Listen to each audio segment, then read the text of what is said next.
Next chapter अब हम start कर रहे हैं सेकेंड चैप्टर, ठीक है। सेकेंड चैप्टर में हमारा क्या दे रखा है, अपामार्ग तंडुलीय अध्याय। क्या चैप्टर है सेकंड हमारा, अपामार्ग तंडुलीय अध्याय। इससे पहले हम पढ़ के आए थे दीर्घन जीवितीय अध्याय। अपामार्ग से समझ में आ रहा होगा, अपामार्ग एक ड्रग है, टंडुल क्या है, उसका बीज। तो जिसमें हम अपामार्ग के बीज के बारे में पढ़ने वाले हैं स्टार्टिंग के टाइम पे, ठीक है। और भी आएगी चीजें चैप्टर में, बट इसका मतलब जो है चैप्टर का वही है अपमार्ग तंडुल। जिसमें हम अपमार्ग के बीज के बारे में बात पढ़ने वाले हैं, उसे हम अपमार्ग तंडुली अध्याय बोले, ठीक है। अपमार्ग, मुझे बताओ मूलिनी फलिनी में से किस में आता था पहले तो। मैम फलनी। फलिनी में आएगा। फलिनी के किस क्लासिफिकेशन में आएगा अपमार्ग। सिरोविरेचन। सिरोविरेचन, वेरी गुड, ठीक है। फिर उसके बाद हम देखेंगे अपामार्ग। इस चैप्टर में सबसे इंपॉर्टेंट अगर मैं बात करूं, दो चीजों का वर्णन हम पढ़ने वाले हैं। पंचकर्म में जो द्रव्य प्रयोग होने वाले हैं, कुछ थोड़ा सा बेसिक इंफॉर्मेशन उसके बारे में हम जानेंगे कि वमन में कौन कौन कर सकते हैं, विरेचन में हम कौन कौन से ड्रग्स का प्रयोग कर सकते हैं, या फिर बस्ती में किसका कर सकते हैं, ठीक है। एक तो ये इंफॉर्मेशन होगी। सेकंड, इसमें एक युक्ति से रिलेटेड रेफरेंस आएगा सबसे लास्ट में, ठीक है, जैसे कि हमने फर्स्ट चैप्टर में लास्ट में रेफरेंसेस देखे थे। और एक सबसे इंपॉर्टेंट इस चैप्टर का हाईलाइट पॉइंट, जिसपे हर बार क्वेश्चन रिपीट होता है आईपीडीटी में, मतलब इस चैप्टर की highlight, a most important topic, यवागु यहाँ पे हम पढ़ेंगे। यवागु, उसकी संख्या कितनी है, 28 उसकी संख्या दे रखी है, ठीक है। तो इस चैप्टर का हाईलाइट पॉइंट पे आप यवागु मार्क करोगे, ट्रिपल स्टार पॉइंट है वो इस चैप्टर का, ठीक। इसके बाद अब हम इस चैप्टर को स्टार्ट करें, तो मैंने आपको बताया था पंचकर्म में जो द्रव्य प्रयोग होते हैं उसके बारे में हम पढ़ने वाले हैं। तो सबसे पहले जिसका नाम इन्होंने इस चैप्टर पे रखा, उसी से इन्होंने इसकी स्टार्टिंग की। शिरोविरेचन में जो ड्रग्स है उसके बारे में इन्होंने बताया। तो सबसे पहला ड्रग इन्होंने क्या लिया, अपामार्गस्य बीजानी, यानी फिर अपामार्ग के बीज का प्रयोग हम इसमें, शिरोविरेचन जो कर्म होता है, शिरोविरेचन को हम नस्य भी कहते हैं, उसमें हम करेंगे, ठीक है।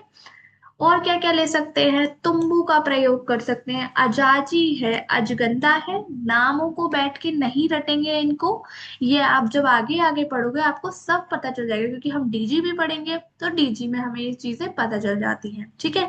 मेन हमें याद रखना है, अपमार्ग हमें फलनी से प्राप्त पता चल गया है कि हमें शिरोविरेचन में प्रयोग करना है।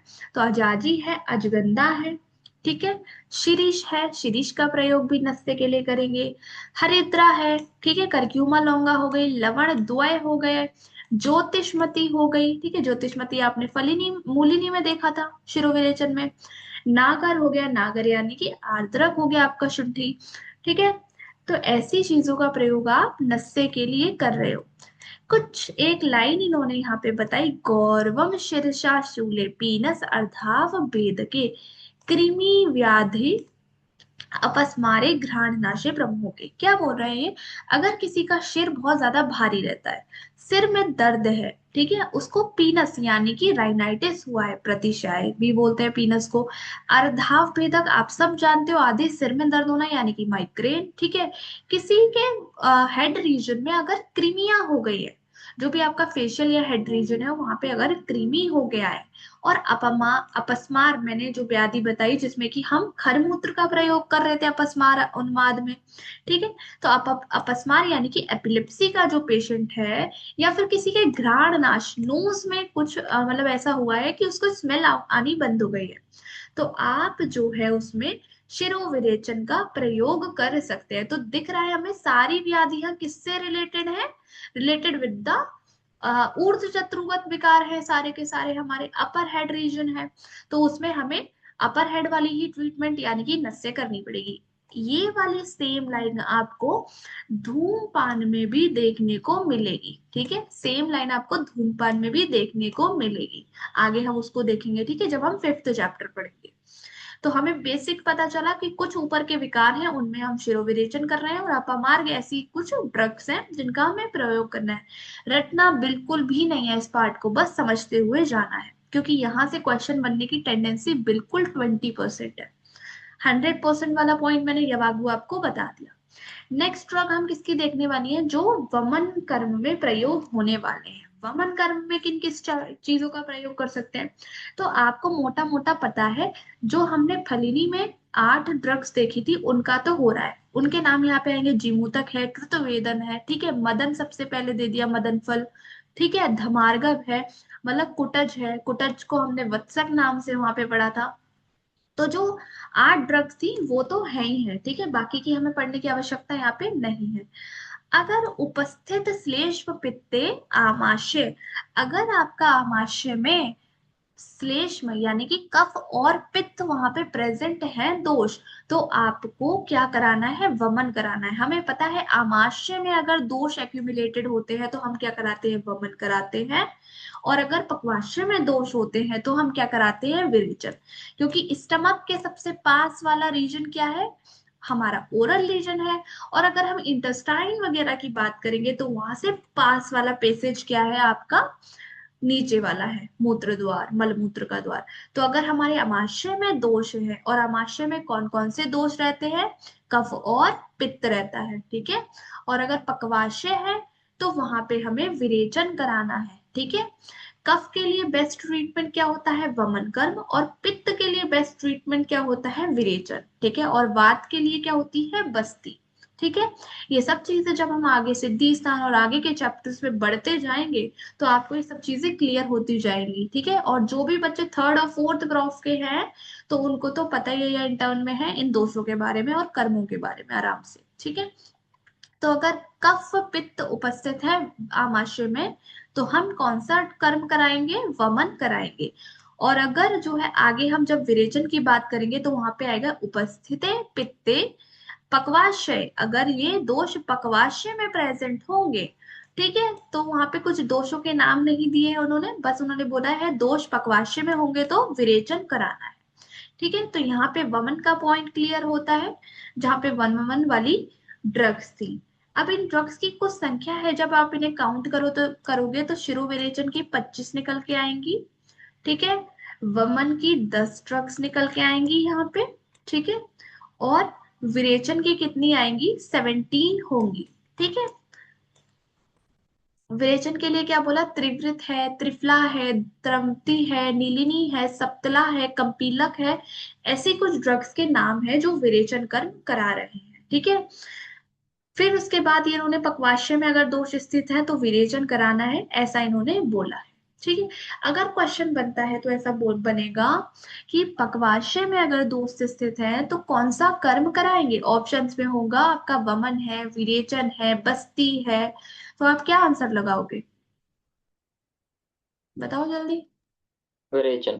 विरेचन आंसर जाएगा। 17 ड्रग्स विरेचन की बताई। नेक्स्ट आते हैं बस्ती। अस्थापन और अनुवासन, दो प्रकार की हमारे पास बस्ती होती है। अस्थापन बस्ती और अनुवासन में डिफरेंस क्या है, अस्थापन में हम किसका प्रयोग करते हैं, जो ड्रग लेते हैं क्वाथ प्रदान बस्ती है, इसमें हम क्वाथ का प्रयोग करते हैं। इस अस्थापन को निरूह बस्ती भी बोला जाता है। अनुवासन जो वस्ती है इसमें हम तेलों का प्रयोग करते हैं। तो अगर हमारे पास कोई रूक्ष व्यक्ति होगा शरीर से बहुत ज्यादा, तो नॉर्मल सी चीज है, हम अनुवासन वस्ती का प्रयोग कर लेंगे, ठीक है। बाकी और जगह हम स्थापन बस्ती का प्रयोग यानी कि निरु बस्ती, जहां हमें बहुत ज्यादा शोधन की रिक्वायरमेंट है, ये सारे दोषों को खींच के बस्ती हमारी बाहर लेकर आ जाए, तो हम स्थापन बस्ती का प्रयोग वहां पे कर देते हैं, ठीक है। अनुवासन जो है आप शोधन के लिए ही करते हो, मेनली स्नेहन कराते हो, क्योंकि यहाँ पे हम क्या है, स्नेह का ही प्रयोग करते हैं, यानी कि तेलों का प्रयोग करते हैं, तेल या घृत, ठीक है। फिर उसके बाद अस्थापन में कौन कौन से ड्रग्स बोले गए हैं, पाटला है, अग्निमंथ है। सबसे पहले जो है पहली लाइन से आपको पता चलेगा यहाँ पे बृहत पंचमूल है और लघु पंचमूल यहाँ पे बोले गए हैं, ठीक है। बृहत पंचमूल में किसी को पता है क्या क्या आता है,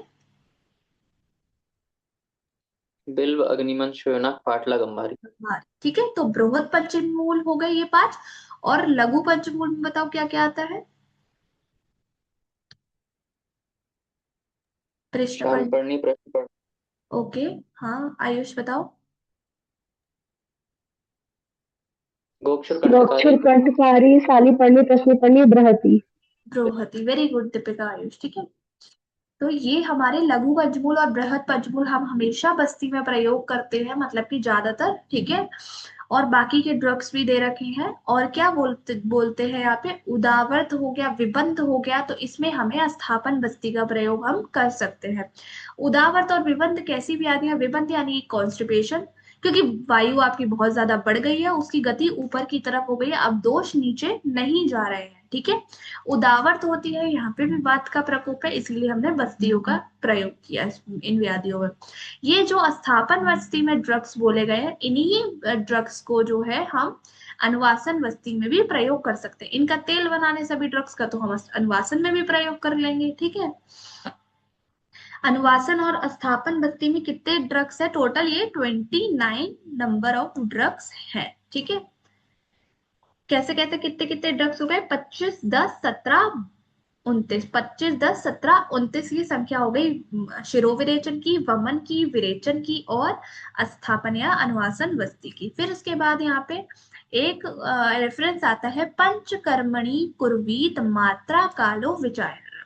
अगर आप डॉक्टर हैं और आपने किसी का पंचकर्म प्लान किया है, तो आप कैसे पंचकर्म उसे दोगे, कुछ तो पता होगा कि वमन कितना दे दें, विरेचन कितना दे दें। तो इन्होंने यहाँ पे बहुत अच्छी चीज बोली है कि किसी भी चिकित्सक को पंचकर्म करते समय मात्रा, उसकी मात्रा और कितने काल तक वो परफॉर्म कराना है, इस चीज का विचार जरूर करना चाहिए। जैसे आपने आईवी फ्लूइड किसी को लगाया, तो कितना आईवी फ्लूइड लगाना है और कितनी देर में वो आईवी फ्लूइड, उतना एमएल जितना भी आप यूज कर रहे हो वो खत्म हो जाना चाहिए।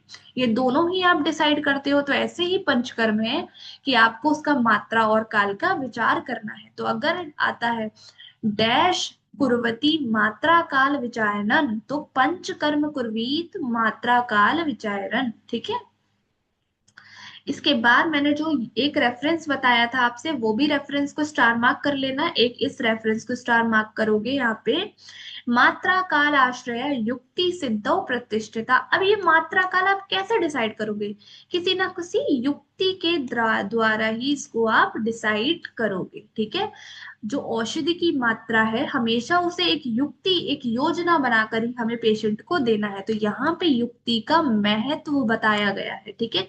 युक्ति प्रमाण के बारे में हम कहाँ पर पढ़ेंगे, विमान स्थान में पढ़ेंगे, ठीक है, अच्छे से जाकर। और थोड़ा सा उसका वर्णन हमारा सूत्र 11 में आएगा, ठीक है। फिर उसके बाद जो है यवागु का वर्णन यहाँ पे स्टार्ट होता है। ये सबसे इंपॉर्टेंट पॉइंट है। सबसे पहले तो इसका एक क्वेश्चन एआईपीजीटी में बना था, कितनी यवागुओं का वर्णन आचार्य चरक करते हैं। तो आंसर क्या होगा, बताओ, कितनी यवागुओं का वर्णन किया आचार्य चरक ने, 28। 28। बहुत सिंपल क्वेश्चन है, सोचो इतना इजी क्वेश्चन आया है। इतना इजी अगर आपने पढ़ा है तो आपको आंसर आता है, ऐसे क्वेश्चन ही बनते हैं, ठीक है। कोई कहीं और से हवा से उड़ के क्वेश्चन नहीं आते हैं। जो बच्चा हमेशा कंसिस्टेंट रहेगा उसका सिलेक्शन जरूर होगा, ये चीज मैं लिख के दे सकती हूँ, ठीक है। जो कंसिस्टेंट रहेगा उसकी सीट कहीं पर भी नहीं जाएगी। लेकिन कंसिस्टेंट रहना ही आपको पता है किसी भी पढ़ाई में सबसे टफ काम है, ठीक। तो 28 यवागुओं का वर्णन यहाँ पे आचार्य चरक ने किया है। फिर उसके बाद यहाँ पे आता है सबसे पहली यवागु हमारे पास आती। अब ये यवागु है क्या, आपको समझ, सोच रहे होंगे क्या है ये यवागु। जैसे कि हमारे, हम पेशेंट की जब हम पंचकर्म कराया, ठीक है, अब हमें उसे कुछ खाने पीने के लिए स्टार्ट कराना पड़ेगा। तो आप सीधे से उससे नहीं कहते हो कि दाल रोटी खाना स्टार्ट कर दो, जैसे आज के टाइम में बोल देते हैं, ठीक है, कि खिचड़ी खा लो, कि ये खा लो। फिर भी आज के समय में डॉक्टर क्या बोलता है, दलिया खाना, सॉलिड, सबसे पहले बोलता है लिक्विड डाइट लो, फिर सेमी लिक्विड डाइट लो, फिर सेमी सॉलिड डाइट लो, ऐसे करके आप एडवाइस करते हो। ऐसे ही पुराने टाइम में आचार्य जो है, पेया होती थी, यवागु होती थी, विलेपी होती थी। ये क्या होते हैं, चावल में पानी का रेशो होता है, ठीक है, कि कितना रेशो रहेगा, तो उसके अकॉर्डिंग ही रेशो 1:8 का होता है, 1:6 का होता है, या 1:16 होता है, ठीक है। तो वो होता है कि चावल आपने एक प्रमाण लिया, मतलब चावल आपने मान लो आधा किलो लिया, तो पानी आप इससे कितना गुना लोगे, ठीक है। पानी आपने 16 गुना लिया इससे, या पानी आपने 6 गुना लिया इससे, तो वही हमारा डिफरेंट डिफरेंट रेशो जो है यवागु, पेया, विलेपी, इनका होता है। बैशर्च कल्पना में ये चीजें आपको पढ़ने को मिलेंगी कि क्या क्या रेशो है इनका, यवागु में कितना रेशो है, पिया में। बस अभी सिंपल ये समझना है कि यवागु को हम प्रयोग जो है हमारे खाने की ही चीज है। अब डिफरेंट डिफरेंट व्याधियों में हम ऐसा कौन सा ड्रग्स डाल देंगे कि वो शूलनाशक हो जाती है, पेन में यूज कर सकते हैं, जब किसी को डिहाइड्रेशन हो उसमें हम यूज कर सकते हैं, या किसी को कंठ रोग हो गया है उसमें हम यूज कर सकते हैं। ऐसी कुछ यवागु का वर्णन यहाँ पे किया। बहुत बहुत बीच में आपको यवागु के बीच में पेया टर्म देखने को मिलेगी। तो पेया में क्या है, रेशो बढ़ जाता है, बस कंटेंट वही रहता है कि चावल का ही हम प्रयोग करते हैं। तो सबसे पहले यहाँ पे क्या है हमारे पास, कौन सी यवागु आई फर्स्ट नंबर पे, शूलनाशक यवागु। शूलनाशक यवागु स्लैश करके लिखना, मैंने आपको नोट्स भी इसके सेंड किए हैं। इसको हम दीपनीय या शूलनाशक यवागु भी बोलते हैं। दीपनीय, यहाँ दीपनीय दे रखा है, दीपनीय या शूल हग्नि, यानी कि शूल हग्नि का मतलब है शूल नाशक एवागु। क्या कंटेंट है इसमें, 5 कंटेंट दे रखे हैं, 5 ड्रग्स हैं जिसको कि हम पंचकोल भी बोलते हैं। क्या है इस पंचकोल में, पिपली है, पिपली मूल है, चव्य चित्रक नागर है। पिपली, पिपली मूल, चव्य चित्रक नागर है। तो ये कौन सी यवागु है, ये शूलग्नि और दीपनीय यवागु है। पहला इंटरफेस आपके साथ यवागु का टफ ही रहने वाला है, तो इसीलिए ये मत सोचना ये तो हमें कभी याद ही नहीं होगा। ये आपको सबसे इजी लगेगा, आगे जाकर कहोगे इससे इजी कुछ नहीं है। ठीक, इसके बाद सेकंड कौन सी है हमारी यवागु, पाचनी और ग्रवाही। दीपनी और शूलग्नि से तो समझ में आता, कुछ अग्नि का दीपन करेगी और पेन को कम करने वाली। ठीक है, यहाँ पे कौन सी यवागु है जो पाचन करेगी, और जो ग्राही, यानी कि अगर किसी को लूज मोशन टाइप हो रहे हैं तो हम ये ग्राही पेया हम उसको दे सकते हैं। ठीक है, क्या क्या कंटेंट है इसमें, दधित है, बिल्ब है, शांगेरी है, तक्र डाडिम सांधिता। अगर आपको सिर्फ इतना भी पता है, दधी बिल्ब, दधी बिल्ब भी पता है, तो ऐसा कंटेंट अगली किसी यवागु में नहीं आने वाला है। आप सिर्फ इस एक दो वर्ड से भी इसका आंसर निकाल सकते हो। निम्न में से पूछा जाएगा कि दधी बिल्ब डैश डैश डैश साधिता यवागु कौन सी है, तो वहां पे ऑप्शन में होगा दीपनीय, सेकंड ऑप्शन होगा पाचनीय, थर्ड ऑप्शन होगा रक्त अतिसार नाशक, फोर्थ ऑप्शन होगा रूक्षणीय। ठीक है, तो आपको पता है दधी वाली बिल्व वाली जो चीज थी हमने वो कुछ ऐसी पढ़ी थी कि पाचन कर देगी और कॉन्स्टिपेटेड वाले पेशेंट्स में हम ग्राही वाले में दे देंगे। ठीक है, ग्राही है वो। ठीक है, यानी कि लूज मोशन वाले पेशेंट्स पे हम दे देंगे, क्योंकि उसका गुण क्या है, ग्राही, यानी कि जो रोक दे चीजों को। तो दधी बिल्व चक्र चांगेरी तक्र डाडिम साध्यता कौन सी है, पाचनी और ग्राही पेया है। अब इसका नाम पेया डाल दिया है क्योंकि इसमें पानी का रेशो कुछ और होगा। ठीक है, फिर उसके बाद नेक्स्ट आती है आपके पास कौन सी, वातज अतिसार नाशक। अगर किसी को वातज अतिसार हुआ है, अतिसार के टाइप होंगे कुछ हमारे, वात पित्तज कफज शोकज भयज, ऐसे अतिसार के टाइप्स हमारे आचार्य चरक ने बताए हैं। तो उसमें से जो वातज अतिसार है उसमें कौन सी जो पेय है हमारी, पंचमूल वाली पेय है। ठीक है, पंचमूल, पंचमूल अभी मैंने बताया कौन कौन से थे, पंचमूल में भी लघु पंचमूल वाली जो पेय है उसका प्रयोग हमें वातिक अतिसार में करना है। ठीक है, पंचमूल लघु पंचमूल में क्या क्या थे, कौन बताएगा। गोक्षुर, कंटकारी, बृहति, शालपर्णी, प्रश्नपर्णी। प्रश्न वन, ये वाले ड्रग्स आपके पंचमूल में रहेंगे। ठीक, पंचकोल में बताओ आयुष क्या क्या है। पिपली, पिपलीमूल, चव्य चित्रक, शुंठी। चंडी, किसमें पढ़ी बच्चों हमने पंचकोल वाली यवागु, दीपनी दीपनीय शूलनाशक। दीपनीय शूलनाशक। ठीक है, दधी बिल्व वाली कौन सी है, पाचनी और वाचन ग्राही। पाचन और ग्राही। ठीक है, नेक्स्ट मुझे बताओ पंचमूल वाली, लघु पंचमूल वाली कौन सी है, वातज अतिसार। वातिक अतिसार। ठीक है, तो साथ में पढ़ते जाएंगे और साथ में ही याद करते जाएंगे, घर जाके बस 5 मिनट का रिवीजन। नेक्स्ट आता है हमारे पास कौन सा अतिसार बोला, ये द्वंद्वज अतिसार की बात करती है, मतलब कि जिसमें दो दोष इन्वॉल्व है, ऐसा अतिसार, पित्त श्लेष्मिक अतिसार। तो पित्त श्लेष्मिक को अगर मैं इंग्लिश में लिखूं शॉर्ट फॉर्म तो पीएस बनेगा। ठीक है, इसी से ही इसके नाम भी है, कृष्णपर्णी और शालपर्णी। तो ऐसी यवागु जिसमें पीएस आ रहा है, प्रश्नपर्णी और शालपर्णी आ रहा है, वो कौन सी यवागु है, कौन सी पेया है, या फिर पित्त श्लेष्मिक अतिसार हग्नि पेया है। ठीक है, देखो श्लेषालपर्णी, बला, बिल्व, प्रश्नपर्णी, च साधिता। तो इसमें क्या नाम आ गए, शालपर्णी आ गया और प्रश्नपर्णी आ गया। तो पी एस हमें डिकोड हो गया। ठीक है, पीएस कौन सी थी, प्रश्नपर्णी पित्त श्लेष्मिक अतिसार नाशक पेया है हमारी। ठीक है, ये भी हमारी क्लियर हो गई। नेक्स्ट पेया पे पढ़ते हैं, ये है रक्त अतिसार हग्नि पेया। बात वाली पढ़ ली हमने, पित्त और कफ वाली पढ़ ली, पित्त श्लेष्म वाली। ठीक है, अब हमारे पास आ गई रक्त अतिसार अग्नि पेय। इसमें क्या है, पयस्य अर्दोद के शागे हिनबेर उत्पल नागर।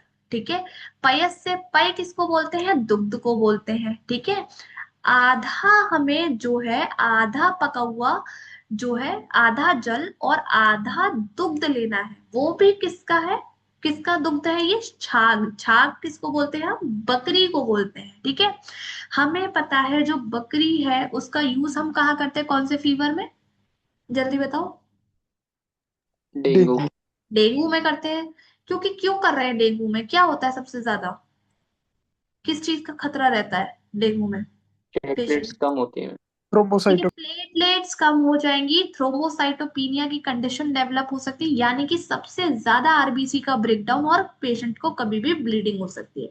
ऐसा ही सिनेरियो बनता है सबसे ज्यादा लास्ट में कि ब्लीडिंग हो जाएगी। तो हम जो है वहां पे आरबीसी को कंट्रोल करने के लिए कि वहां पे पेशेंट में किसी भी तरीके से कोई इंटरनल या एक्सटर्नल ब्लीडिंग ना हो पाए, हम इस अजा दुग्ध का प्रयोग करते हैं। ठीक है, तो अब जब रक्त अतिसार की बात करी है तो भी हम अजा दुग्ध का प्रयोग कर सकते हैं, क्योंकि अजा दुग्ध हर जगह जहां पे भी ब्लीडिंग हो रही है वहां पे काम करेगा, हमारे आयुर्वेद में बहुत जगह बताया है। ठीक है, तो अब पयस्य अर्धोदक छाक से ही हमें सब समझ में आ गया, ये बकरी का प्रयोग कौन सी यवागु में किया है, बकरी के दूध का, रक्त अतिसार वाली, जहां पे रक्त की कंडीशन है, और रक्त की कंडीशन रक्त अतिसार वाली पेया में है। ठीक है, तो रक्त अतिसार वाले में क्या है, पयस्य अर्धोद के छागे, उसके साथ क्या लिया है यहाँ पे इन्होंने, हिनबेर उत्पल नागर लिया है।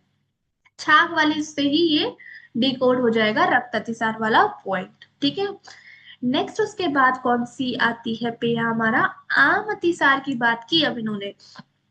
ठीक है, आम अतिसार की बात इन्होंने हब की है, तो क्या है, दद्यात अतिविषा पेया सा आम अम्लम नागर। यानी कि ये बोल रहे हैं अतिविषा को, अतिविषा क्या है, हमारा कौन सा प्लांट है बताओ, बोटेनिकल नेम,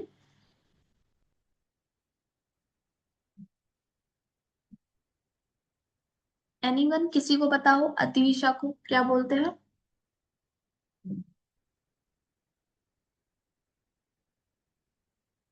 एकोनेटम, हेट्रोफाइलम बोलते हैं क्या अतिविषा को।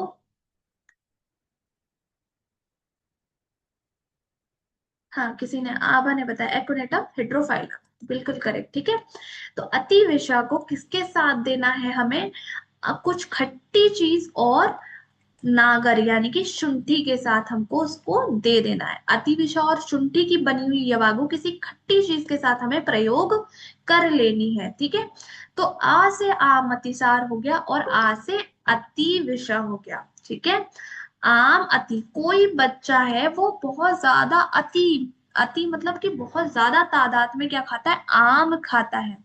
तो एक बच्चा है वो अति बहुत ज्यादा तादाद में क्या खाता है, आम खाता है। आ से अतिविषा, आ से आम अतिसार। तो अतिविषा वाली जो प्लांट है वो कौन सी पेया में कर रहे हैं हम, आम अतिसार वाली पेया में कर रहे हैं। ठीक है, फिर उसके बाद कौन सी पेया है, मूत्र कृचग्नि। दूसरी कौन सी पेया आ गई हमारी, मूत्र कृचग्नि। तो आप सबको पता है गोक्षूर का सबसे ज्यादा प्रयोग हम कहाँ पे करते हैं, रीनल कैलकुलस में करते हैं। ठीक है, गोक्षूर का सबसे ज्यादा प्रयोग रीनल कैलकुलस में हम करते हैं, यानी कि यूरिनरी सिस्टम की कोई भी अगर डिसऑर्डर है, ड्रग ऑफ चॉइस तो खैर रीनल स्टोन्स के लिए ही है, लेकिन अगर यूरिनरी सिस्टम में कहीं पर भी प्रॉब्लम है आप, तो आप गोक्षूर का प्रयोग आराम से कर सकते हो। ठीक है, तो स्वदंष्ट्रा किसका पर्याय है? आपका गोक्षुर का ही है। स्वदंष्ट्रा कंटकारिभ्याम, स्वदंष्ट्रा और कंटकारी का प्रयोग फणित के साथ करना। फणित क्या होती है? एक राव होती है, खट्टी खट्टी सी बना के, कुछ उसकी दही की बनाई जाती है, उसमें आप मूत्र खृच्च में प्रयोग कर सकते हो इनका। तो स्वदंष्ट्रा से ही हमें ये यवागु क्रैक हो गई कि स्वदंष्ट्रा का प्रयोग किस में कर सकते हैं हम? मूत्र कृजग्नि यवागु में या फिर पेय में हम कर सकते हैं। ठीक है, यहाँ तक 7 नंबर ऑफ ये 7 यवागु ये और प्रेया क्लियर है सभी को? तो आगे बढ़े। Yes ma'am. चलो, तो फिर सबसे पहले मुझे सुना दो, कृष्ण पर्णी और शाल पर्णी वाली जो पेय है वो किसमें है? पित्त श्लेष में आती सर। पित्त श्लेष्म अतिसार। अच्छा ये बताओ, सदंष्ट्रा कंटकारिभ्याम ये वाली पेय किसमें है? मूत्र कृच्च। मूत्र कृच्च में है। ठीक है, नेक्स्ट मुझे बताओ, अति विषासाम्लम नागर। आमतिसार। आमते सर। पयस्य अर्धोदके छागे हिंबेर उत्पन्न नागर। रक्त रक्ततिसार। रक्त अतिसार। नेक्स्ट मुझे बताओ, दधी बिल्व चांगेरी तक्र डाडिम साधिता। पाचनिक रहनी। आर्सेनिक। पाचनिक। Very good. नेक्स्ट बताओ, पिपली पिपली मूल चव चित्रक नागर। नहीं है। दीपने शूलनाशक। शीर्षक। दीपनी शूलक। नेक्स्ट मुझे बताओ, शाल पर्णी प्रश्न पर्णी वाली। पैतिक श्लेष्मिक। श्लेष्मक, अच्छी पित्तश्लेष्म। रिपीट कर दी मैंने। लघु पंचमूल साध्यता ये बताओ। वात अतिसार। वाततिसार। बहुत अतिसार वाली। ठीक है, आगे बढ़ते हैं। नेक्स्ट हमारे पास कौन सी है? क्रिमिग्नी यवाग। ठीक है, क्रिमिग्नी यवागु में हमारे पास क्या है? आता है विडंग। विडंग पिपली मूल शीघ्रु अभिरेचना। ठीक है, विडंग पिपली मूल शीघ्रु अभिरेचना तक्र सिद्धा यवागु स्यात् क्रिमिग्नी सुवर्चिका। ठीक है, हमें पता है विडंग which is best for skin disorders. विडंग है, खदिर है, ठीक है, ऐसे हम ड्रग्स पढ़ते हैं जो कि स्किन डिसऑर्डर्स के लिए बहुत यूजफुल है। जिसमें भी विडंग की जो प्रॉपर्टी होती है वो जो होता है ये कृमि नाशन करता है। ठीक है, विडंग कृमिग्ना नाम ऐसा पढ़ा है अग्रे में किसी ने अगर, यहाँ पे कुछ बच्चे हैं जो पहले से पढ़ रहे हैं अग्रे, अगर उन्हें याद है तो कृमिग्ना नाम श्रेष्ठम क्या होता है? विडंग। विडंग। विडंग। और कुष्टवना नाम श्रेष्ठम खदीर। खदिर। ठीक है, ये दो ड्रग है जो हमें पता है। खदिर किस में बेस्ट है? कुष्ठ में, यानी कि स्किन डिसऑर्डर्स में। और विडंग बेस्ट है हमारा क्रिमिन में। ठीक है, तो विडंग से ही पता चल गया इसका आंसर। लेकिन अगर हो सकता है कुछ अलग पॉइंट इसमें पूछ ले, आगे की चीजें तो ड्रग्स नहीं पूछने वाला है, बस इसको आपको जब भी याद करना है पूरा पूरा एक बार पढ़ना जरूर है। विडंग से आंसर क्लियर हो जाएगा। हो सकता है इसमें एक पॉइंट पूछा जाए कि इस यवागु में कौन सा क्षार पड़ा हुआ है, तो सज्जी क्षार इसमें या सुवर्चिका क्षार इसमें पड़ा हुआ है। एक ऐसी यवागु है हमारी क्रिमिग्नी जिसमें एक क्षार हम यूज करते हैं। कौन सा सार है? छज्जी सार या फिर सुवर्चिका सार। सज्जी क्षार या फिर सुवर्चिका क्षार। ठीक है, दोनों पर्याय नाम है एक दूसरे के ये। नेक्स्ट उसके बाद आती है हमारी पिपासा। पिपासा अग्नि यवागु। अगर किसी को प्यास लगी है तो आप कौन सी यवागु दे सकते हो उसको? क्या क्या आ गया इसमें? मृद्विका, सारेवा, लाज पिपली, मधु नागर। ठीक है, लाज पिपली मधु नागर ये ड्रग्स आप पिपासा लगने पर हम दे सकते हैं। मृद्विका क्या होती है? मुनक्के को हम मृद्विका बोलते हैं। तो मुनक्का जो है हम आगे तक पढ़ेंगे, ये मृद्विका बेस्ट फॉर डिहाइड्रेटिव पेशेंट्स में यूज कर सकते हो आप। अगर किसी को भी प्यास लगी है तो आप उसमें इसका प्रयोग कर सकते हैं मृद्विका का। तो याद रखना है, एक पेप्सी की बोतल है, एक पेप्सी की बोतल कौन पी रही है? मधु नाम की लड़की पी रही है। एक पेप्सी की बोतल मधु नाम की लड़की पी रही है, और उस मधु ने क्या पहन रखी है? साड़ी पहन रखी है। मधु ने साड़ी पहन रखी है। तो पेप्सी कौन पी रहा है? पेप्सी से पिपासा पी कौन रहा है? एक साड़ी वाली लड़की पी रही है जिसका नाम क्या है? मधु है। ठीक है, साड़ी वाली लड़की पी रही है, साड़ी से सारेवा। और मधु इसको पी रहे हैं। मधु नहीं भी याद रखोगे तो चलेगा। साड़ी में एक लड़की है, वो क्या पी रही है? पेप्सी पी रही है। तो सारिबा से आपका इसका आंसर डिकोड हो जाएगा। अगर फिर भी ना याद रहे तो मृद्विका, मृद्विका जो होती है वो बेस्ट किस में बताई है? पिपासा में बताई है। ठीक है, साड़ी से इसका वैसे आंसर निकल जाएगा। अगर मैं पूछूं कि विडंग पिपली ये कौन सी यवागु है? विडंग पिपली मूल शिग्रु अभिरेचना, क्रमी, कृमिगण, क्रमेण यवागु। मृद्विका सारिवा लाज पिपली आम्ल श्रुता, विपासनाश, पास, पिपासा अग्नि यवागु है। ठीक है, नेक्स्ट हमारे पास कौन सी आती है? विषनाशक यवागु। ठीक है, विष में कौन सी यवागु हम करेंगे, या विषग्नि यवागु कौन सी है? तो सोमराजी जो है, सोमराजी किसको बोलते हैं? बाकुची को। बाकुची का क्या है बोटेनिकल नेम?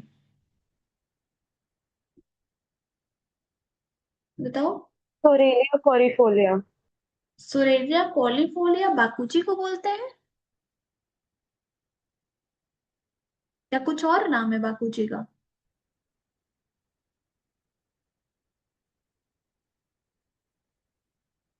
एक बार बाकु सोरेलिया कॉलीफोलिया ही बोलते हैं। ठीक है, एक बार डीजी की बुक में आप चेक करना, या फिर गूगल करके। सोरेलिया कॉलीफोलिया ही बाकुची को बोल रहे हैं, मेरे दिमाग से निकल रहा है। ठीक है, otherwise I will confirm on करो। ठीक है, तो यस मैम जो, सही है। ठीक है, तो फिर ठीक है, सोरेलिया कॉलीफोलिया ही हम बाकुची को बोलते हैं, और सोमराजी बाकुची का ही हमारा पर्याय है। ठीक है, तो सोमराजी क्या है? हमारी विषग्नी यवागु। तो एक सिम कार्ड है, एक सिम कार्ड है, और उस पे क्या है, जो वो होता है ना एक, वो डेंजर वाला साइन बना हुआ होता है ऐसे करके, हड्डियों से बना हुआ। एक सिम पे क्या बना हुआ, सिम पे क्या बना हुआ है, हम इसके विजुअल्स ऐसे करके डिस्कस करेंगे, इसका भी विजुअल सेशन जो टफ टफ या बागू है। तो सिम कार्ड पे एक विश का साइन बना हुआ है, डेंजर का साइन। जब भी हम कोई विश की बोतल देखते हैं पॉइजन की, तो उस पे क्या होता है? डेंजर का साइन बना हुआ है। तो ऐसा ही सेम डेंजर का साइन किस पे बना हुआ है? एक सिम कार्ड पे बना हुआ है। ठीक है, जो आप सिम कार्ड फोन में डालते हो। तो सिम कार्ड से सोमराजी, सिम कार्ड से क्या याद आएगा? सोमराजी, और उस पे क्या बना था? डेंजर का साइन, यानी कि विष, पॉइजन का साइन। ठीक है, तो सोमराजी कौन सी यवागु के लिए बोला गया है? विषाग्नि यवागु के लिए। 10 यवागु की याद हुई सबको? यस मैम, ठीक है, मुझे बताओ, स्वदंष्ट्रा कंटकारिभ्याम कौन सी यवागु है? उत्तरकृच्छ, मुद्रवृक्ष वाली। मृद्विका सारेवा लाज पिपली, पिपासा, पिपासा, विपासनाशक। सोमराजी, विषग्नि, विष। विषग्नि, अति विषम, अमतिसार, आमतिसार। ठीक है, कृष्णपर्णी और शालपर्णी दोनों किसमें आएंगे एक साथ? पित्त श्लेष्मा, विश्लेषण। पित्त श्लेष। कृष्णपर्णी को जब ढूंढोगे तो उसके साथ शालपर्णी भी ढूंढना पूरी लाइन में, क्योंकि कृष्णपर्णी एक खाली हमारी रक्तातिसार में भी आती है, लेकिन उसमें क्या आएगा लाइन में? पयस्य अर्धोद के अच्छा, शागे हिंदुएर उत्पन्न ना कर। ठीक है, आगे बढ़ते हैं हम यवागु पे। ठीक है,